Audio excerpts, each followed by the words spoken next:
निवेदन आदरणीय सुधांशु जी से है, आपको संबोधित करें। मित्रों, इस समय पहलगाम हमले के बाद भारत पाकिस्तान की सीमा के ऊपर तनाव है और सीज फायर का उल्लंघन करते हुए पाकिस्तान की सेना की तरफ से यदा कदा गोलाबारी की जा रही है, तो दूसरी तरफ सीमा के उस पार से पाकिस्तान की सेना गोलाबारी कर रही है, तो सीमा के अंदर से कांग्रेस और इंडी गठबंधन के नेता निरंतर बयानों की गोलाबारी भारत की सेना को लक्षित करने के लिए कर रहे हैं। अगर पाकिस्तान की सेना को लगता है कि उनके इन प्रयासों से भारत की सेना डिमोरलाइज हो सकती है, तो मुझे लगता है ठीक उसी भाव से इंडी गठबंधन और कांग्रेस के तमाम नेता अपने बयानों के गोले बरसाते हैं, जो भारत की सेना के मनोबल को कम करने के लिए लक्षित होते हैं। एक तरफ कांग्रेस और इंडी गठबंधन के नेता ये मुखौटा लगाकर कहते हैं कि वो सरकार के साथ हैं, और फिर उनके नेता बयानों की श्रृंखला एक के बाद एक वो देते रहते हैं जो भारत के विरुद्ध और भारत की सेना को मनोबल को गिराने वाली हो। यह बात मैं गंभीरता से कहता हूं और दुख के साथ कहता हूं कि यह कुछ वैसा ही है जैसे पाकिस्तान यहां पर गतिविधियां करता है और ऑफिशियली यह स्टैंड रखता है कि उसका उनसे कोई लेना देना नहीं है, वो तो शांति चाहता है। ठीक उसी प्रकार कांग्रेस और इंडी गठबंधन का ऑफिशियल स्टैंड रहता है कि हम सरकार के साथ हैं, और उनके नेता जो छोटे नेता नहीं हैं, मुख्यमंत्री सिद्धारमैया, पूर्व मुख्यमंत्री चन्नी जी और आज अजय राय प्रदेश अध्यक्ष कांग्रेस पार्टी, ये निरंतर ऐसे बयान देते रहते हैं। और ये वो पार्टी है जब खुद सत्ता में थी तो आतंकवादी घटनाओं के बाद भी एक भी वर्ष ऐसा नहीं था जब मनमोहन सिंह सरकार ने पाकिस्तान से द्विपक्षीय शांति वार्ता स्थगित की हो, और 11 वर्षों में मोदी जी की सरकार में एक भी वर्ष ऐसा नहीं है जब पाकिस्तान से औपचारिक द्विपक्षीय वार्ता की हो। यह अपने आप में प्रमाण है कि हमारी सोच और उनकी सोच में क्या अंतर है। मगर मुझे बहुत दुख और पीड़ा है कि कांग्रेस पार्टी जिस प्रकार के बयान दे रही है, अभी आपने देखा कि कांग्रेस पार्टी के उत्तर प्रदेश के अध्यक्ष अजय राय जी रफाल विमान को के ऊपर खिलौना ऐसा दिखाते हुए, नींबू मिर्ची दिखाते हुए मजाक उड़ाने का प्रयास कर रहे हैं। मैं देश की जनता से कहना चाहता हूं कि कितने दुख की बात है कि मात्र एक दिन पहले इसी ईस्टर्न यूपी में गंगा एक्सप्रेस वे के ऊपर रफाल ने लैंडिंग की और उड़ान भरी। यानी यह सीधा संदेश था पाकिस्तान और हमारे देश के दुश्मनों को, और उसी क्षेत्र में उसी गंगा के किनारे बैठकर कांग्रेस पार्टी का प्रदेश अध्यक्ष उसी रफाल विमान का मजाक उड़ा रहा है। इससे साफ हो जाता है कि कांग्रेस की मानसिकता क्या है।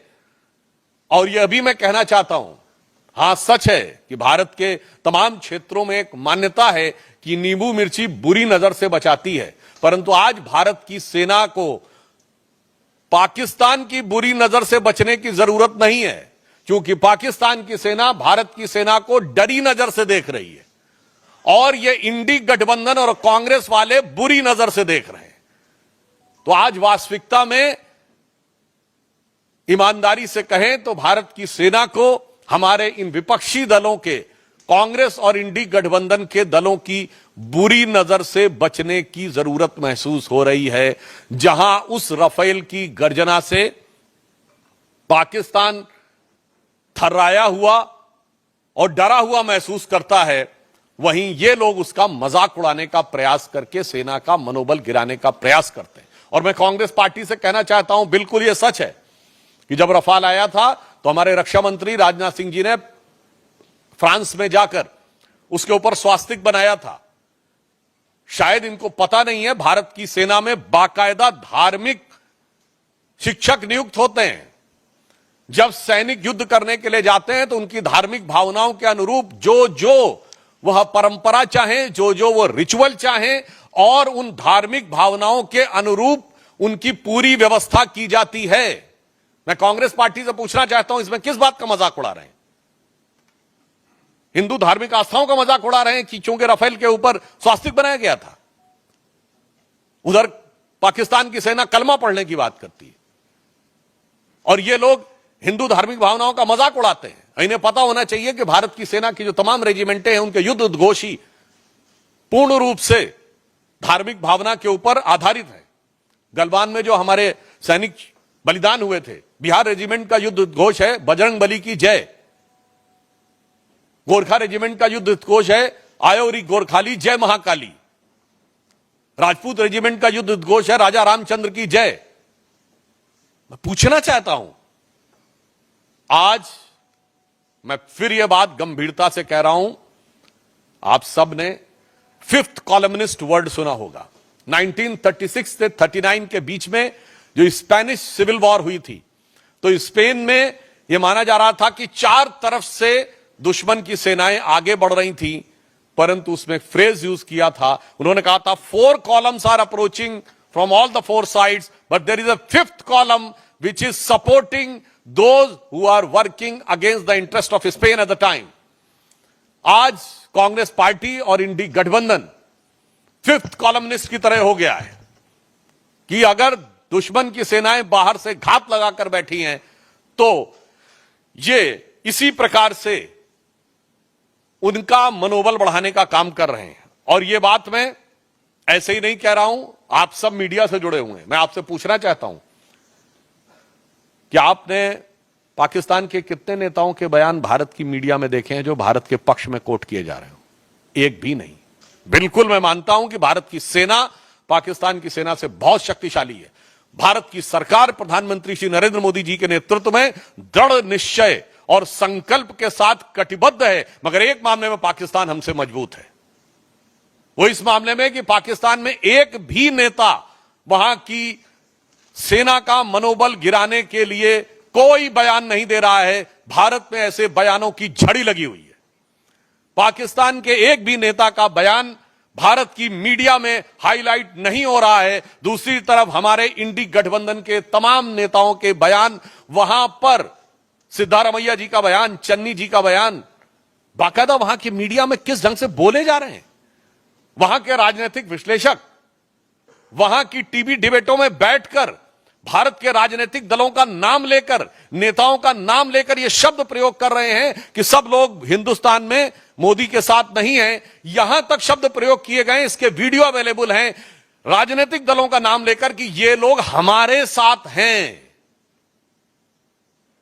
और मैं विपक्ष दलों को भी बताना चाहता हूं कि विपक्ष में आचरण कैसे किया जाता है, यह उन्हें ध्यान रखना चाहिए। 2010 या 11 या 12 की बात है, जब पाकिस्तान के तत्कालीन प्रधानमंत्री नवाज शरीफ ने हमारे तत्कालीन प्रधानमंत्री स्वर्गीय मनमोहन सिंह जी के लिए आपत्तिजनक शब्दों का प्रयोग किया था, देहाती औरत और जाने किस किस संदर्भ में बोला था। उस समय हमारे वर्तमान प्रधानमंत्री और उस समय गुजरात के मुख्यमंत्री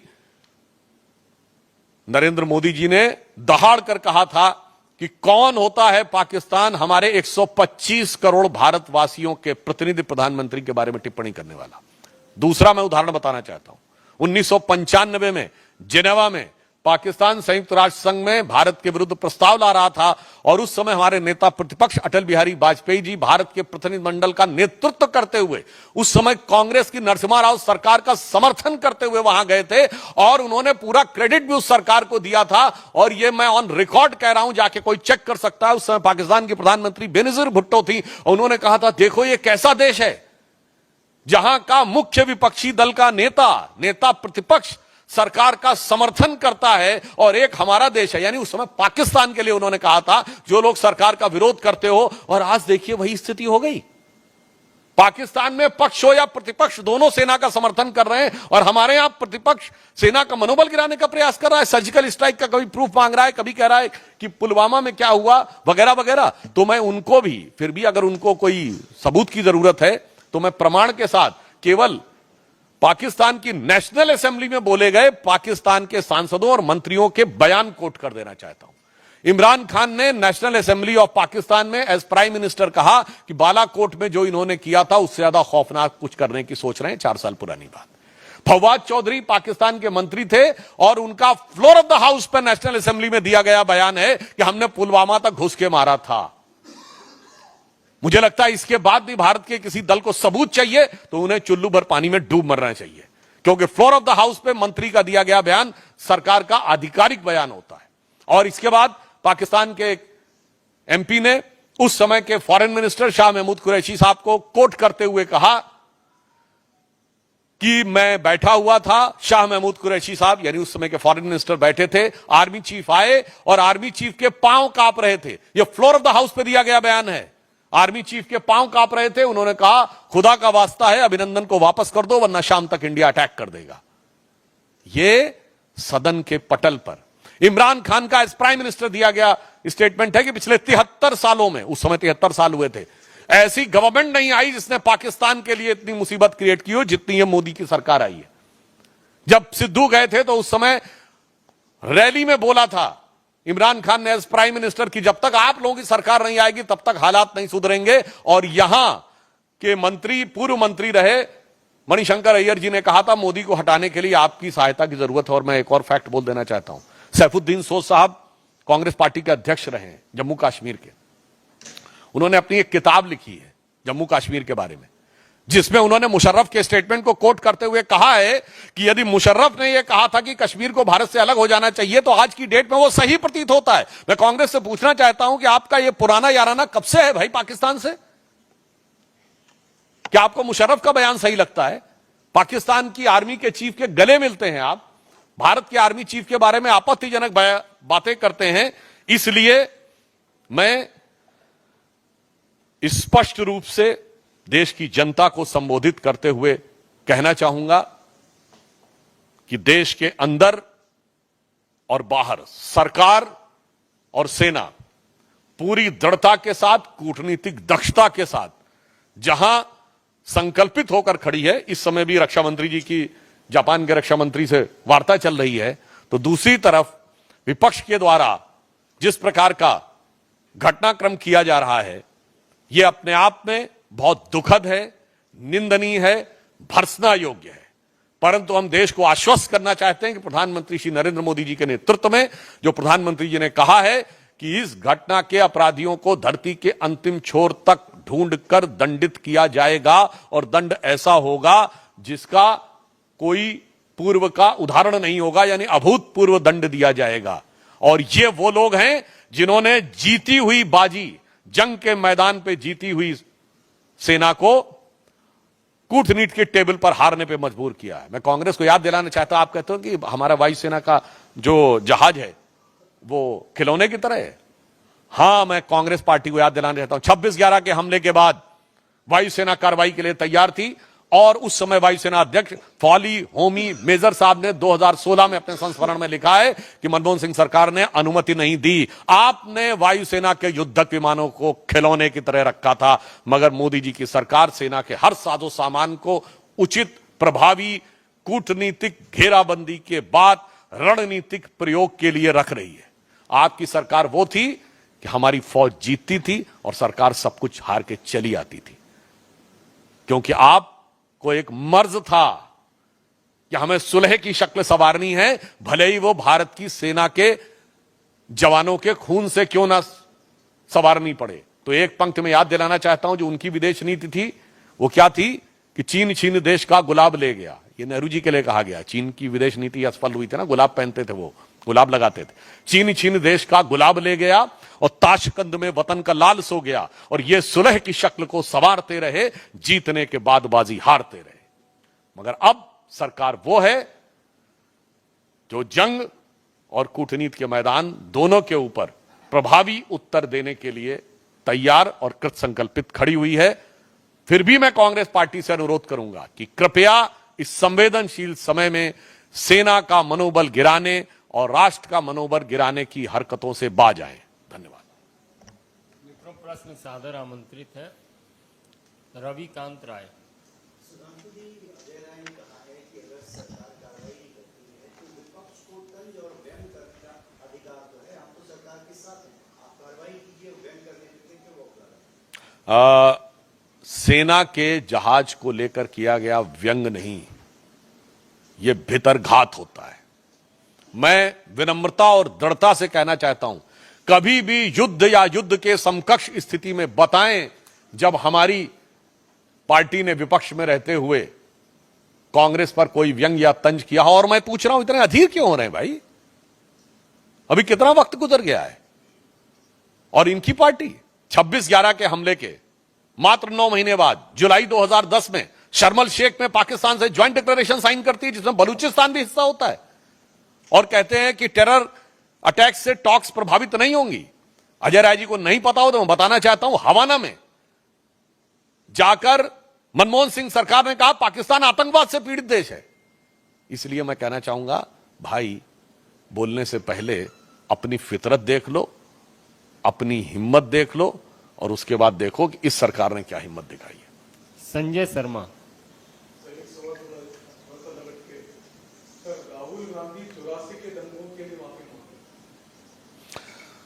मुझे लगता है कि जो वैसे ही जैसे अभी कह रहे हैं कि हम सरकार के साथ हैं, और उसके बाद भी उनके नेता अनाप शनाप आपत्तिजनक बयान दे रहे हैं, उसी प्रकार 84 के दंगों के मुख्य आरोपियों को लंबे समय तक मंत्री, सांसद, विधायक और तमाम प्रकार की चीजों के नवाजिश रहमो करम देने वाले लोग अगर आज ये कहें तो यह साफ नजर आता है कि यह मुख नहीं मुखौटा है। और सिर्फ इस पे नहीं, उनको तो स्वर्गीय राजीव गांधी जी के उस बयान पे माफी मांगनी चाहिए थी जिसमें उन्होंने कहा था बड़ा पेड़ गिरता है तो धरती हिलती है।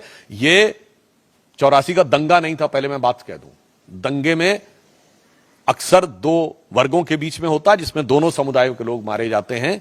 यह नरसंहार था जिसमें दंगाइयों के द्वारा भी एक ही समुदाय यानी सिख मारे गए, और पुलिस की गोली से भी एक ही समुदाय यानी सिख मारे गए। और उसके बाद भारत के प्रधानमंत्री ने कहा था बड़ा पेड़ गिरता है तो धरती हिलती है। तो पहले वो सही कर बता दें राहुल गांधी जी, आप सही कि आपके स्वर्गीय पिताजी सही? ऐश्वर्य Jain.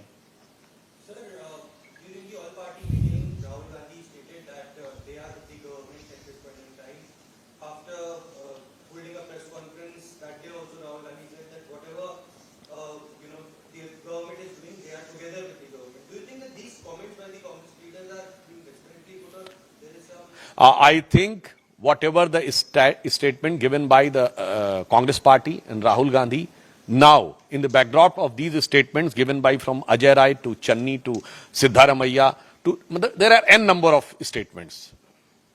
It seems that that is nothing but a mask to cover the real and ugly face of Congress' nefarious design to find out some political opportunity or some appeasement politics even at this hour of crisis. Ankit Gupta.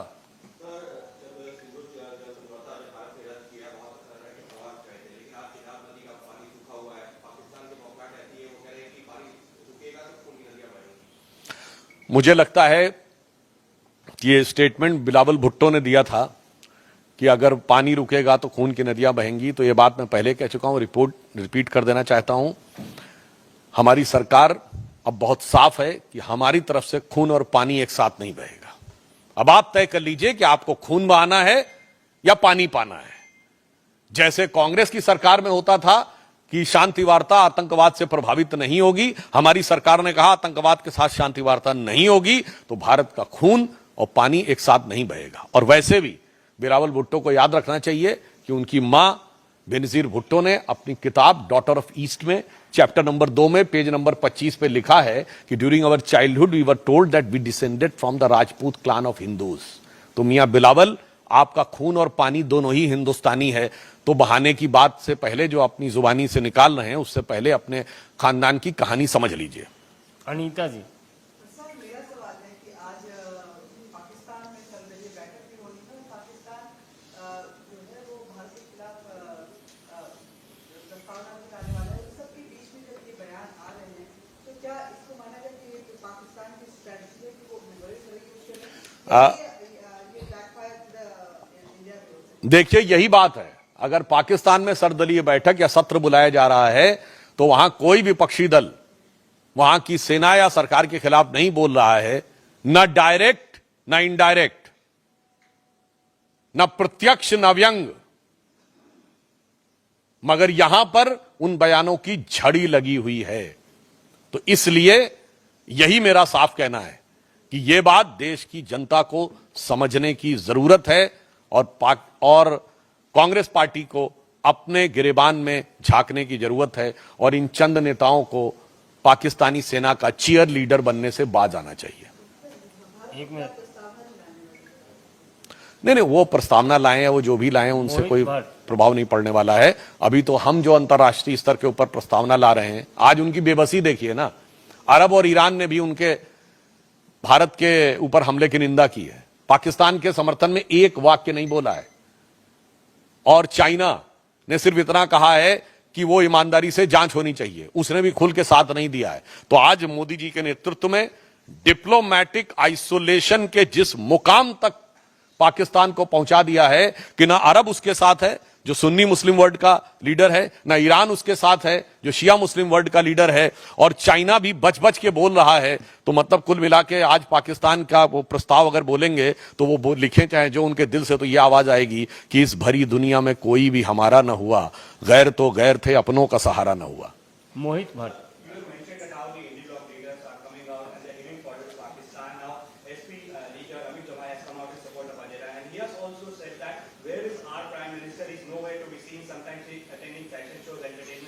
Pakistani president and PM are working, and hence China is standing with them. So to demean our prime minister, he has in a way. This is nothing but a series of like the serial blast used to happen during the Congress regime when they were in power. There was unending terrorist attack and serial blast. So when they are out of power, these type of serial statements are coming. अमन।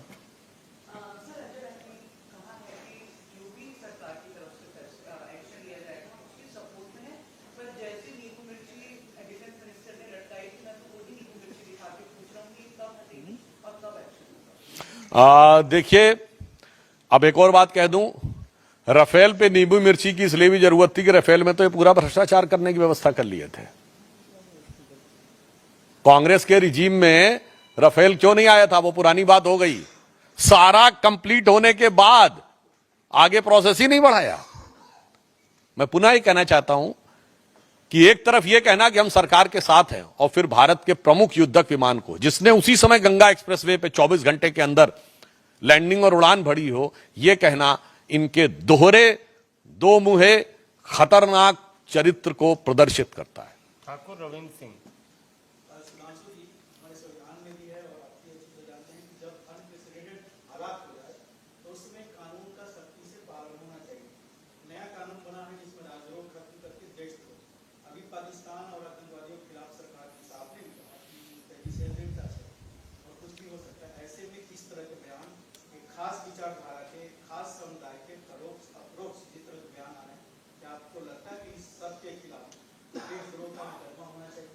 देखिए, इस विषय के ऊपर बयानों का जो भी प्रकार है, इसके टेक्निकल के साथ साथ मॉरल और पॉलिटिकल जवाब भी हमें कांग्रेस से चाहिए। क्योंकि जहां तक देश के अंदर इसका उपयोग करने की बात है, तो मैं कोट करके कह रहा हूं, बैरक ओबामा ने अपनी किताब द प्रॉमिस लैंड में 2010 की अपनी भारत यात्रा में तत्कालीन प्रधानमंत्री मनमोहन सिंह जी की वार्ता के आधार पर लिखा था कि 26/11 के हमले के बाद भारत की सेना कार्रवाई करना चाहती थी, मगर मनमोहन सिंह ने इसलिए कार्रवाई नहीं की क्योंकि उससे उपजे वातावरण से एंटी मुस्लिम सेंटीमेंट पैदा हो सकता था, जो बीजेपी को फायदा कर सकता था। तो यह कांग्रेस पार्टी है जो भारत के अंदरूनी वातावरण को पाकिस्तान से जोड़ती है, हम नहीं जोड़ते हैं। गणेश पाठक। गणेश पाठक।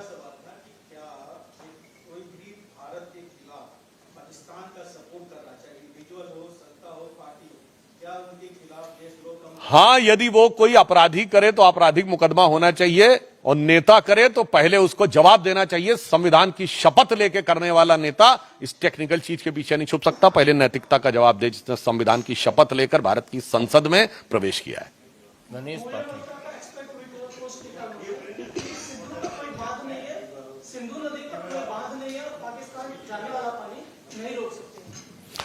देखिए, अगर वो ऐसा है तो फिर उन्हें घबराहट किस बात की है? ये दोनों बातें एक साथ नहीं चल सकती हैं। मगर एक अंतर यह भी है, भारत सरकार ने एक निर्णय यह भी लिया है कि अब हम हाइड्रोलॉजिकल डाटा पाकिस्तान के साथ शेयर नहीं करेंगे। इससे पहले युद्धों के दौरान भी हाइड्रोलॉजिकल डाटा जो इन 5 नदियों का था, यानी कितना पानी आया है, एट प्रेजेंट कितना पानी है, यह पाकिस्तान को शेयर किया जाता था। अब भारत सरकार ने शेयर करना बंद कर दिया है। तो अब पाकिस्तान के लिए अनुमान लगाना मुश्किल है कि अब आने वाले दिनों में पानी कम आएगा या ज्यादा, उभार चढ़ाव आएगा या उतार। वैसे मुझे लगता उतार ही उतार होने का चांस ज्यादा है। सर, इसी को गणेश जी ने जो सवाल पूछा, मौलाना अरशद मदनी भी ये सवाल उठा रहे हैं कि पानी कहां लेकर जाओगे, इस तरह के जो बयान है रुक नहीं रहे। देखिए, ये जिस प्रकार के लोग बयान दे रहे हैं, मैं पुनः ये बात कहना चाहता हूं, अब या तो उनकी समझ बहुत विचित्र है, क्योंकि जो हमारे विपक्षी दल है उनके सामने बड़ी समस्या हो जाती है, वो हर चीज के एक्सपर्ट हो जाते हैं। अब पानी कहां लेके जाएंगे तो मुझे लगता है हाइड्रोलॉजी के एक्सपर्ट हो गए, या वो सिविल इंजीनियरिंग के एक्सपर्ट हो गए। जब राफेल की बात आती तो एरोनॉटिकल इंजीनियरिंग के एक्सपर्ट हो जाते हैं। जिस समय वैक्सीन की बात आती तो सेलुलर माइक्रोबायोलॉजी के एक्सपर्ट हो जाते हैं। फिर जब वैक्सीन आई तो कहते इतने कम समय में वैक्सीन कैसे उसका पूरा हो गया, तो स्टैटिस्टिक्स के एक्सपर्ट हो जाते हैं। और जब राम मंदिर का उद्घाटन होना होता है तो मुहूर्त के एक्सपर्ट हो जाते हैं। तो उनकी इस एक्सपर्टीज का जवाब देना मेरे विचार से देश की जनता भली भांति समझती है। शैलेंद्र दूरदर्शन अंतिम प्रश्न।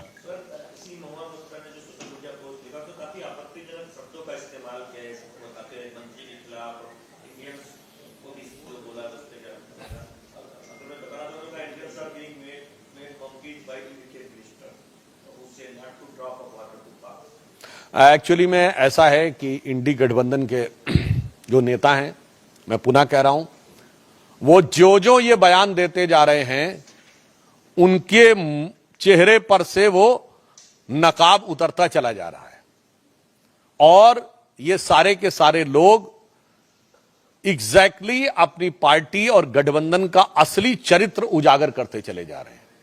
जिसे एक पंक्ति में कह दूं कि वो पैरवी तो झूठ की करता चला गया, बस उसका चेहरा उतरता चला गया, और रंगत समझ में आई मगर आई देर से, कच्चा था बहुत रंग उतरता चला गया। तो ये जो हम सरकार के साथ खड़े हैं, ये बहुत कच्चा रंग था। चाहे महुआ मैत्रा जी हो, अमीर जमाई जी हो, या सिद्धारमैया जी हो, या कर्नाटक के में जो मंत्री हैं, क्या थिम्पू जिनका नाम था वो हो, कोई भी हो, सबका रंग उतरता चला जा रहा है।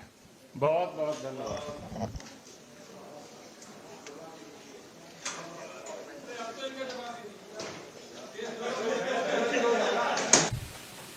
पहलगाम हमले के बाद भारत पाकिस्तान